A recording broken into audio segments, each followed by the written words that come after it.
ओम शांति। 13 अप्रैल 2024। बाबा के महावाक्य।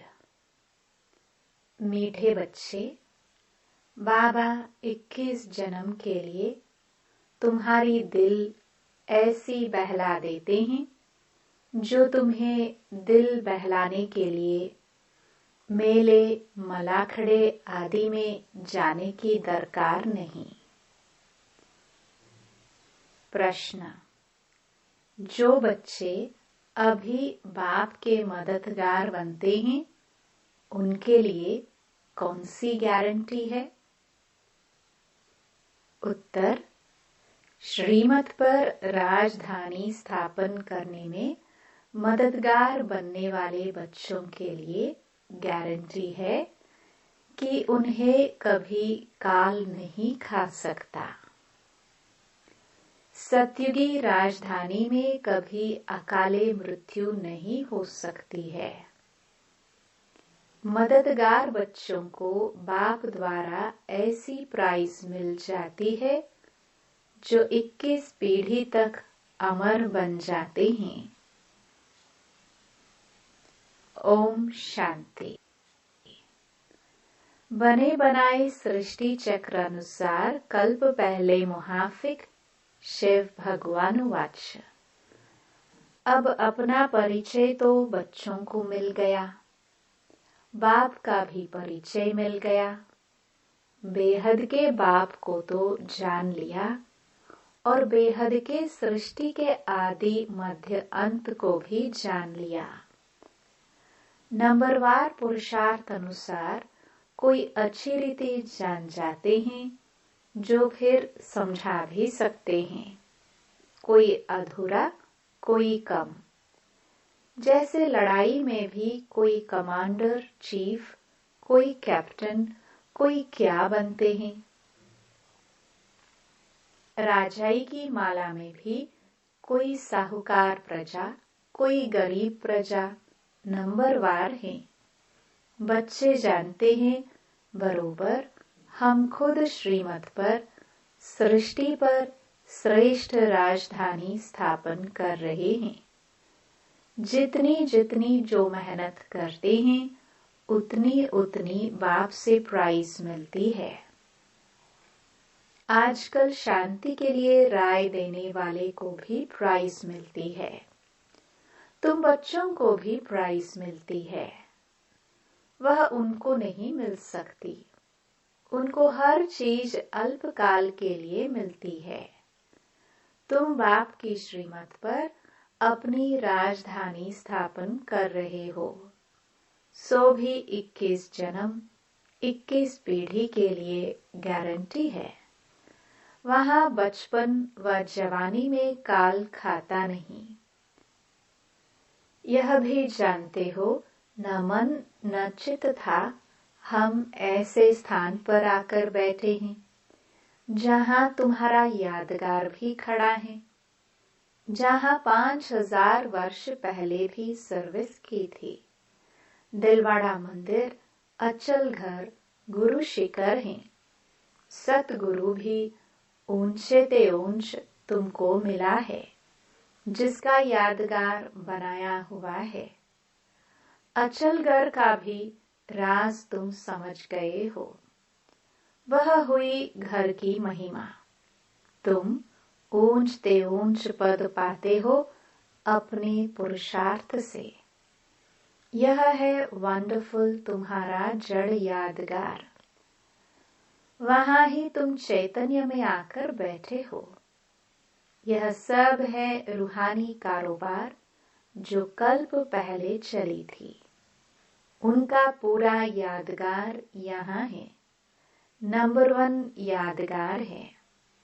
जैसे कोई बड़ा इम्तिहान पास करता है तो उनके अंदर खुशी रौनक आ जाती है। फर्नीचर पहरवाइज कितनी अच्छी रखते हैं। तुम तो विश्व के मालिक बनते हो। तुम्हारे से कोई भेंट कर नहीं सकता। यह भी स्कूल है। पढ़ाने वाले को भी तुम जान गए हो। भगवानुवाच। भक्ति मार्ग में जिसको याद करते हो, पूजा करते हो, कुछ भी पता नहीं पड़ता। बाप ही सम्मुख आकर सब राज समझाते हैं, क्योंकि यह यादगार सब तुम्हारे पिछाड़ी की अवस्था के हैं। अभी रिजल्ट नहीं निकली है। जब तुम्हारी अवस्था संपूर्ण बन जाती है, उनका फिर भक्ति मार्ग में यादगार बनता है। जैसे रक्षाबंधन का यादगार होता है। जब पूरी पक्की राखी बांध हम अपना राज्य भाग्य ले लेते हैं, तब फिर यादगार नहीं मनाते हैं। इस समय तुमको सभी मंत्रों का अर्थ समझाया है। ओम का अर्थ समझाया है। ओम का अर्थ कोई लंबा नहीं है। ओम का अर्थ है अहम आत्मा मम शरीर। अज्ञान काल में भी तुम देह अभिमान में रहते हो, तो अपने को शरीर समझते हो। दिन प्रतिदिन भक्ति मार्ग नीचे गिरता जाता है, तमो प्रधान बनता जाता है। हर चीज पहले सतो प्रधान होती है। भक्ति भी पहले सतो प्रधान थी। जब एक सत शिव बाबा को याद करते थे भी बहुत थोड़े। दिन प्रतिदिन वृद्धि बहुत होनी है। विलायत में जास्ती बच्चे पैदा करते हैं तो उनको इनाम मिलता है। बाप कहते हैं काम महाशत्रु है। सृष्टि की बहुत वृद्धि हो चुकी है, अब पवित्र बनो। तुम बच्चे सृष्टि के आदि मध्य अंत को अब बाप द्वारा जान चुके हो। सतयुग में भक्ति का नाम निशान नहीं है। अभी तो कितनी धूमधाम है। मेले मलाखड़े बहुत लगते हैं, जो मनुष्य जाकर दिल को बहलाए। तुम्हारा दिल तो बाप आकर बहलाते हैं 21 जन्मों के लिए, जो तुम सदैव बहलते रहते हो। तुमको कभी मेले आदि में जाने का ख्याल भी नहीं आएगा। कहाँ भी मनुष्य जाते हैं सुख के लिए। तुमको कहाँ पहाड़ों पर जाने की दरकार नहीं। यहाँ देखो कैसे मनुष्य मरते हैं। मनुष्य तो सतयुग कलयुग स्वर्ग नरक को भी नहीं जानते। तुम बच्चों को तो पूरा ज्ञान मिला है। बाप नहीं कहते हैं कि मेरे साथ तुमको रहना है। तुमको घर बार भी संभालना है। बच्चे जुदा तब होते हैं जब कोई खिटखिट होती है। फिर भी तुम बाप के संग रह नहीं सकते हो। सब सतो प्रधान बन नहीं सकते। कोई सतो, कोई रजो, कोई तमो अवस्था में भी है। सब इकट्ठे रह नहीं सकेंगे। यह राजधानी बन रही है। जो जितना जितना बाप को याद करेंगे, उस अनुसार राजधानी में पद पाएंगे। मुख्य बात है ही बाप को याद करने की। बाप स्वयं बैठ ड्रिल सिखलाते हैं। यह है डेड साइलेंस। तुम यहाँ जो कुछ देखते हो उनको देखना नहीं है। देह सहित सबका त्याग करना है। तुम क्या देखते हो? एक तो अपने घर को और पढ़ाई अनुसार जो पद पाते हो, उस सतयुगी राजाई को भी तुम ही जानते हो। जब सतयुग है तो त्रेता नहीं, त्रेता है तो द्वापर नहीं, द्वापर है तो कलयुग नहीं। अब कलयुग भी है, संगम युग भी है। भल तुम बैठे पुरानी दुनिया में हो, परंतु बुद्धि से समझते हो हम संगम युगी हैं। संगम युग किसको कहा जाता है, यह भी तुम जानते हो। पुरुषोत्तम वर्ष, पुरुषोत्तम मास, पुरुषोत्तम दिन भी इस पुरुषोत्तम संगम युग पर ही होता है। पुरुषोत्तम बनने की घड़ी भी इस पुरुषोत्तम युग में ही है। यह बहुत छोटा लीप युग है। तुम लोग बाजोली खेलते हो, जिससे तुम स्वर्ग में जाते हो। बाबा ने देखा है, जैसे साधु लोग अथवा कोई बाजोली खेलते खेलते यात्रा पर जाते हैं, बड़ी कठिनाई उठाते हैं। अब इसमें कठिनाई की बात नहीं, यह है योग बल की बातें। क्या याद की यात्रा तुम बच्चों को कठिन लगती है? नाम तो बहुत सहज रखा है, कहाँ सुनकर डरना चाहिए। कहते हैं बाबा हम योग में रह नहीं सकते। बाबा फिर हल्का कर देते हैं। यह है बाप की याद। याद तो सब चीजों को किया जाता है। बाप कहते हैं अपने को आत्मा समझो। तुम बच्चे हो ना, यह तुम्हारा बाप भी है, माशिक भी है। सब आशिक उनको याद करते हैं। एक बाप अक्षर भी काफी है। भक्ति मार्ग में तुम मित्र संबंधियों को याद करते, फिर भी हे प्रभु, हे ईश्वर जरूर कहते हो।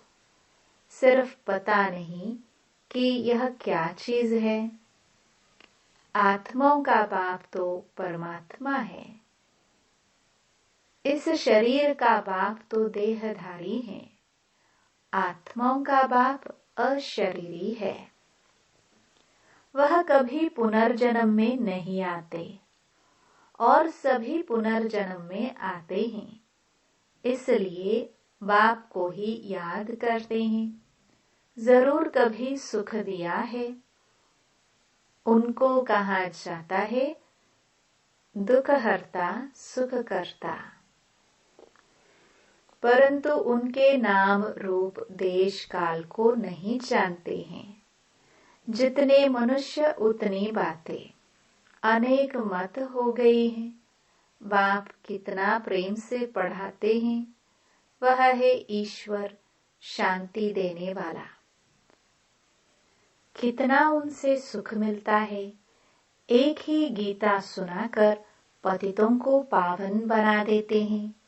प्रवृत्ति मार्ग भी चाहिए ना। मनुष्यों ने कल्प की आयु लाखों वर्ष कह दी है, फिर तो अनगिनत मनुष्य हो जाते। कितनी भूल की है। यह नॉलेज तुमको अभी मिलती है, फिर प्राय लोप हो जाती है। चित्र तो हैं जिनकी पूजा होती है, परंतु अपने को देवता धर्म का समझते नहीं है। जो जिनकी पूजा करते हैं वह उस धर्म के हैं ना। यह समझ नहीं सकते कि हम आदि सनातन देवी देवता धर्म के हैं, उनकी ही वंशावली हैं। यह बाप ही समझाते हैं। बाप कहते हैं तुम पावन थे, फिर तमो प्रधान बन पड़े हो। अब पावन सतो प्रधान बनना है। क्या गंगा स्नान से बनेंगे? पतित पावन तो बाप है। वह जब आकर रास्ता बताए तब तो पावन बने। पुकारते रहते हैं, परंतु जानते कुछ भी नहीं। आत्मा पुकारती है ऑर्गन्स द्वारा कि हे पतित पावन बाबा, हमको आकर पावन बनाओ। सब पतित हैं, काम चिता पर जलते रहते हैं। यह खेल ही ऐसा बना हुआ है। फिर बाप आकर सबको पावन बना देते हैं। यह बाप संगम पर ही समझाते हैं। सत्युग में होता है एक धर्म, बाकी सब वापस चले जाते हैं। तुम ड्रामा को समझ गए हो, जो और कोई नहीं जानते। इस रचना का आदि मध्य अंत क्या है, ड्यूरेशन कितना है, यह तुम ही जानते हो। वह सब है शूद्र, तुम हो ब्राह्मण। तुम भी जानते हो नंबरवार पुरुषार्थ अनुसार। कोई गफलत करते हैं तो उनके रजिस्टर से दिखाई पड़ता है कि पढ़ाई कम की है। कैरेक्टर्स का रजिस्टर होता है, यहाँ भी रजिस्टर होना चाहिए। यह है याद की यात्रा, जिसका कोई को भी पता नहीं है। सबसे मुख्य सब्जेक्ट है याद की यात्रा। अपने को आत्मा समझ बाप को याद करना है। आत्मा मुख से कहती है, हम एक शरीर छोड़ दूसरा लेते हैं। यह सब बातें यह ब्रह्मा बाबा नहीं समझाते हैं, परंतु ज्ञान सागर परमपिता परमात्मा इस रथ में बैठकर सुनाते हैं। कहा जाता है गौमुख। मंदिर भी यहाँ बना हुआ है जहाँ तुम बैठे हो। जैसे तुम्हारी सीढ़ी है, वैसे वहाँ भी सीढ़ी है। तुमको चढ़ने में थकावट नहीं होती है। तुम यहाँ आए हो बाप से पढ़कर रिफ्रेश होने के लिए। वहाँ गोरख धंधा बहुत रहता है, शांति से सुन भी नहीं सकेंगे। संकल्प चलता रहेगा, कोई देख न ले, जल्दी घर जाऊं, कितना ओना, चिंता रहता है। यहाँ कोई भी ओना नहीं, जैसे हॉस्टल में रहते हैं। यहाँ ईश्वरीय परिवार है। शांति धाम में भाई भाई रहते हैं। यहाँ है भाई बहन, क्योंकि यहाँ पाठ बजाना है तो भाई बहन चाहिए। सत्युग में भी तुम ही आपस में भाई बहन थे। उनको कहा जाता है अद्वैत राजधानी। वहाँ लड़ाई झगड़ा कुछ भी नहीं होता। तुम बच्चों को पूरी नॉलेज मिली है कि हम 84 जन्म लेते हैं। जिसने जास्ती भक्ति की है, उनका हिसाब भी बाप ने बताया है। तुम ही शिव की अव्यभिचारी भक्ति करना शुरू करते हो, फिर वृद्धि होती जाती है। वह है सब भक्ति। ज्ञान तो एक ही होता है। तुम जानते हो, हमको शिव बाबा पढ़ाते हैं। यह ब्रह्मा तो कुछ भी नहीं जानते थे।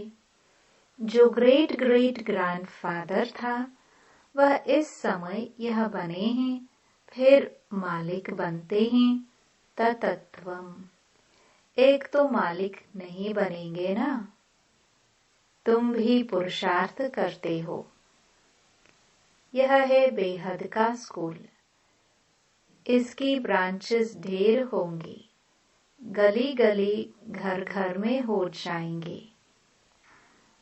कहते हैं हमने अपने घर में चित्र रखे हैं।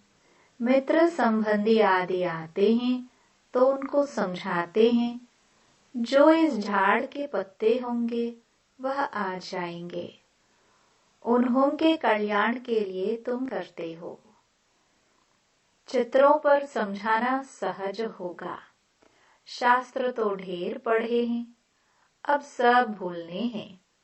बाप है पढ़ाने वाला, वही सच्चा ज्ञान सुनाते हैं।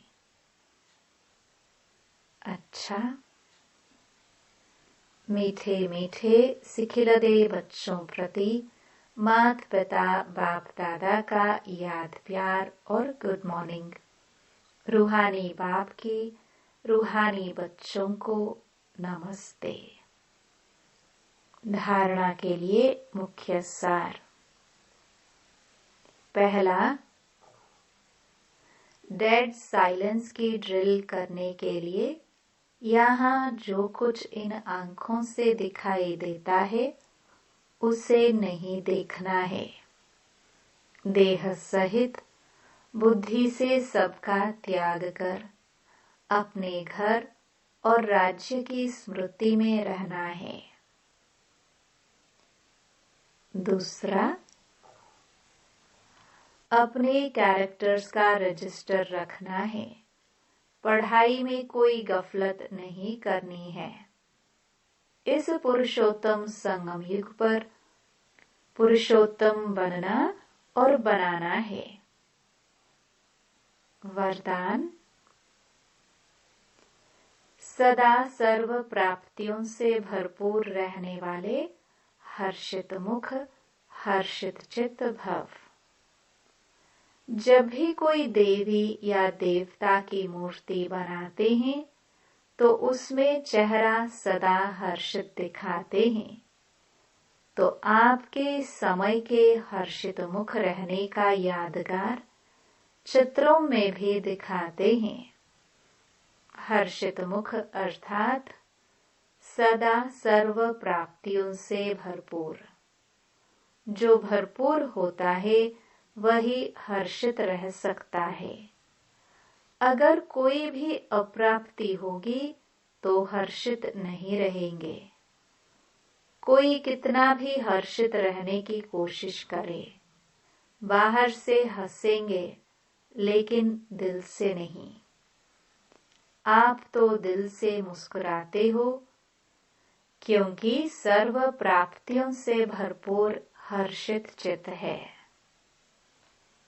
स्लोगन, पास विद ऑनर बनना है तो हर खजाने का जमा खाता भरपूर हो। ओम शांति।